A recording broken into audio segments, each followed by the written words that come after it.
Well, traders are buying the dip as Ukraine holds strong against Russia. That's our top story today on the Wall Report. I'm your host, Greta Wall. In a speech, Ukrainian President Volodymyr Zelensky said the enemy has been stopped in most directions. Now, this comes as the country's air defense system has been able to stop many of the Russian air attacks that happened overnight. But the capital city of Kyiv is still at risk as Russian forces do close in. And the market is rallying today as it appears Russia may be open to ending the fighting. Zelensky said in a video statement that he wants to sit down at the negotiation table with Russian President Vladimir Putin. And the Kremlin responded, saying they would send a Russian delegation to the Belarusian capital of Minsk for negotiations. Now, it's unclear if Ukraine will agree to that meeting at this time, but Russia-related stocks are up today after plunging over the past week. The VanEck Russia ETF is up nearly 10% in today's session. Now, in the meantime, EU leaders are reportedly discussing freezing any European assets held by Putin and Russian Foreign Minister Sergei Lavrov. They have not officially announced, though, whether they are going to do that. NATO leaders did also hold an emergency virtual summit today to condemn Putin's actions in Ukraine and discuss how the military alliance would respond if Putin moves past Ukraine and into NATO countries. That meeting was closed to the press. Now, on top of the Ukraine story, markets are also digesting some fresh economic data today. The Commerce Department released its Personal Consumption Expenditures Index this morning.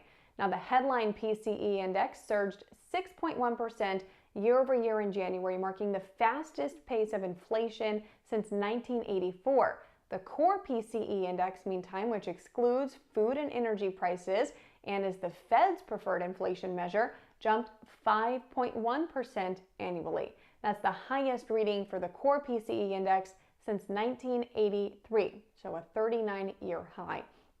But the report also showed consumer spending rebounded strong in January despite those high inflation pressures. Spending jumped 2.1% last month, beating expectations for a 1.6% increase. That was a sharp rebound from the 0.6% drop in spending seen back in December. But that strength may be short-lived as consumers grow more concerned about inflation.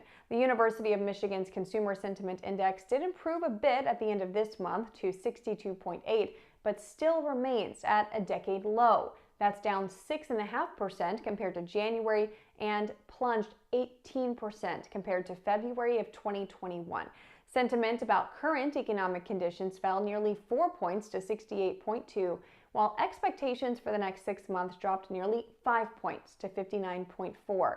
Americans do expect inflation to remain at 4.9% a year from now and still at 3% in 5 years. And as home prices continue to rise, Americans are pulling back from purchasing. The National Association of Realtors says pending home sales plunged 5.7% in January. Now, that was an unexpected drop as economists had forecast pending sales would rise 1%, and it's the third straight month of declines. Now, pending sales represent the number of contracts signed to purchase a home in January, with those sales expected to close in 30 to 90 days. A drop in pending sales now means a drop in closed sales in the months ahead. 2022 is expected to be tougher for home buyers as rising mortgage rates pile on top of record high prices due to low supply. And Q4 earnings are still trickling in. Coinbase shares are down today after the crypto exchange forecast a slowdown in users this quarter. Now, Coinbase did beat expectations on the top and bottom line in Q4, reporting earnings of $3.32 per share on $2.5 billion in revenue. The market, though, soured on the stock after the company said it expects a slowdown in retail monthly transaction users and total trading volume in Q1.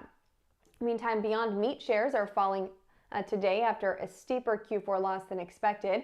The alternative meat company did report a loss of $1.27 per share on $100.7 million in revenue. That was a 1.2% drop in sales compared to Q3 as grocery store sales plunged 19.5%.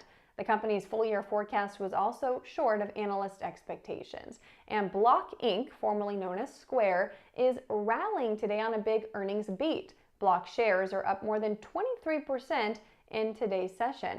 The digital payment company reported adjusted earnings of 27 cents per share on $4.08 billion in revenue. The Square Seller Service, which is the company's flagship payment service, brought in gross profits of $657 million, while Cash App raked in $518 million.